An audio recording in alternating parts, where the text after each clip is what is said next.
Maswerteng hapon po mga ka-STL. Narito na po ang resulta ng STL Bulacan para sa araw na to, second row, November 5, 2025, araw ng Miyerkules. Naway ang mga natayan niyo pong mga numero kanina ay manalo nawa ngayong hapong ito, 4 PM. Kaya kunin niyo na po ang inyong mga ticket. Narito na po ang resulta. Ang mga numerong nanalo sa STL Bulacan ngayong hapong ito, November 5, 2025. 4 PM second row result 32 at 26 in exact order. Again, 32 at 26.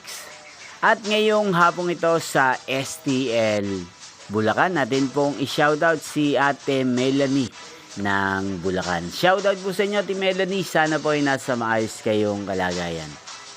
Inyo pong napanood ang resulta ng STL Bulacan sa channel na to, Roderick Hernandez TV. Magkita-kita pong muli tayo mamayang 8 PM. Thank you for watching.